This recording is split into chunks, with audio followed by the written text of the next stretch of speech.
Hey guys, it's Aniki, and today I'm at Otaku Nights 3, and it's being held just across the street over here.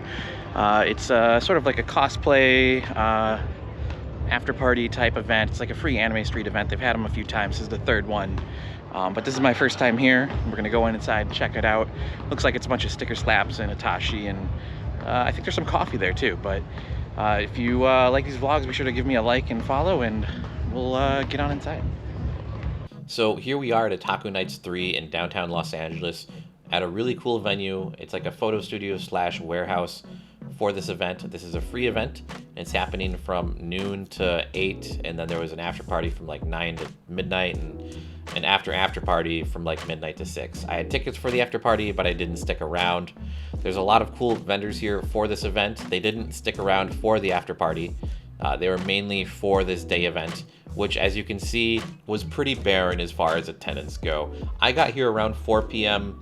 and there was just a definite lack of people here. And from what I heard, a lot of people were struggling to make their booth costs back, which is not a good thing. I do think the lack of a good social media presence really affected this event, mainly because, like, when I found out about this event, I thought it was just an after party for something, and I didn't really understand what it was.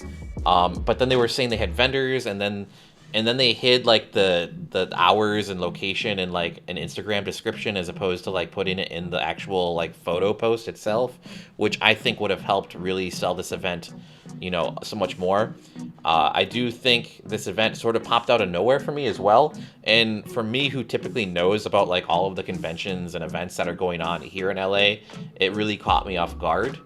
Like, I'd never heard of Otaku Night 1 or 2. I don't know if they were even smaller events. They could have been. I just had never heard of them as well. I do think this event was mainly geared towards cosplayers and influencers. They did have this photo studio here in the back, and I think that was like the main focus for this event. And,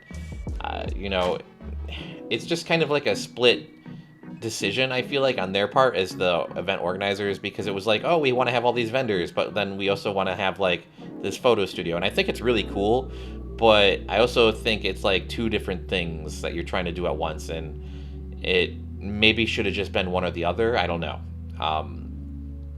But this event did have like a lot of good things going for it as well. It is a free event, and free events have been disappearing from LA. A lot of the venues are upping their prices, so really seeing this event happen at all was really cool. I would really love to see an 18 plus anime convention in general. That is something I'm hoping for. I dream about it. I know there is one that's happening in San Diego, and I do intend to go to it. It's called Hentai Matsuri. It's a little expensive. I think it's like $100 for 3 days. That's a big ask for a new convention. But I'm gonna check it out and make sure it's not a train wreck, I guess. But there was a lot of other issues with this event as well. I do think, okay, so it's not an issue for me, but I could see this being a big issue for other people, was that the whole area just smelled of weed. I don't really mind it. I've smoked a lot in my day, so it doesn't really affect me in a negative way, but I could see a lot of people who might not be like interested in, being around that. Because alcohol doesn't smell. I mean, like weed does. So, being around someone who drinks is fine, but I don't know.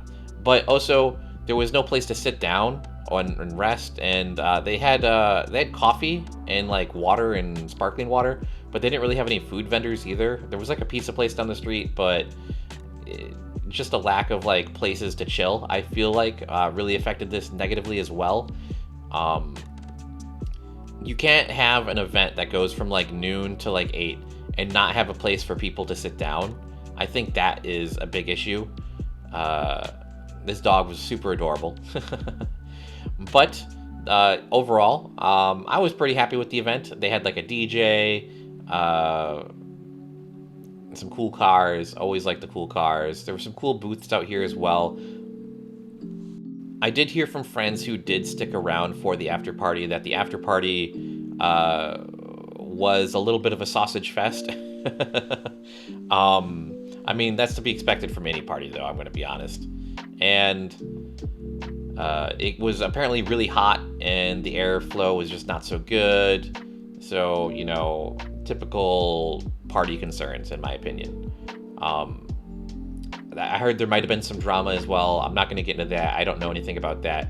I will say, for the vendors, I feel bad for this booth that was here in the corner with all these manga, because it was just so dark. Like, I couldn't see anything. And I might have bought something. Like, I would have bought a manga if I could have, you know, read the covers at all. But it was just so dark that you can't see anything. And that's what I mean by, like, it feels like the concept of this event was like really split between like photo studio slash, you know, vendors, because not having lights for a booth like this it's very odd. But they did have some dockies here. I was checking these out. These were really cool. Love dockies. I don't actually own any dockies, but I do appreciate them. Okay, but some other things that were bad about this event. Unfortunately, I heard parking was really bad as well. A lot of people were telling me that they just found it really difficult because it is downtown Los Angeles, and it's just so hard to find parking in downtown Los Angeles to begin with, that having an event of this scale without guaranteed parking really sucks. I think there was a parking structure nearby that was like charging like $30, and it just makes it rough. But being able to see all the cosplayers here was definitely worth it for me, at least. I will say this event did happen on a very, very busy weekend.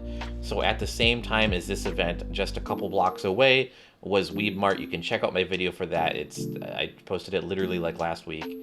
But also, there was another event going on at the LA Convention Center called Bandai Card Game Fest and Dragon Ball Battle Hour. And those were big draws for people. I think a lot of the people, you know, that normally would have come to an event like this probably went to those events because it was massive. But also, this was a Saturday, and the next day was Sunday. And up in Pasadena, there was also Pasadena Comic-Con and Front Row Card Show. And Front Row Card Show was a 2-day event. It was a smaller event. We're definitely pulling people away still. I mean, there was just so much going on this weekend that I think people just really picked like what they wanted to do, and they just stuck to that, and they didn't want to go to all these different events, which is unfortunate. I really do hope this event does, you know, an Otaku Nights 4 or whatever, because I really liked the concept of this event, and I think it's probably just going to get better and better as they continue to do them. I'm really hoping for more events like this coming closer to LA, because sometimes they're like there's like some like events that, you know, they're down in like Anaheim, and I just can't make them down there. And I really like that this one was in LA, which was nice, at least for me. You know, if they could just have them in Pasadena, that would be great. You know, just put them down the street from me. Yeah, the closer they are, the easier it makes it, right? But yeah, I did end up getting a t-shirt from the official Otaku Nights booth to support the event, because I really think that this event has something for it. Like, you know, a street meet with like an after party and with all the cosplayers and stuff. I think it's kind of like a nice idea. And I think, you know, with a little push in social media, they could make it a really big event. And I'm hoping they do. But that's going to be it for today's video, guys. Be sure to like and subscribe if you haven't already. Leave a comment down below if there's an event you want me to check out, or if you just know of one. You can also find my Instagram in the description, so you can DM me there if there's like any other events you want me to check out as well. I'm always trying to hunt for new events. This event was brand new to me, and I'm so excited that I went because it was fun. I got to meet a lot of new people here, so always down for that. But as always, guys, I'll catch you in the next one. Have a good one, and bye-bye.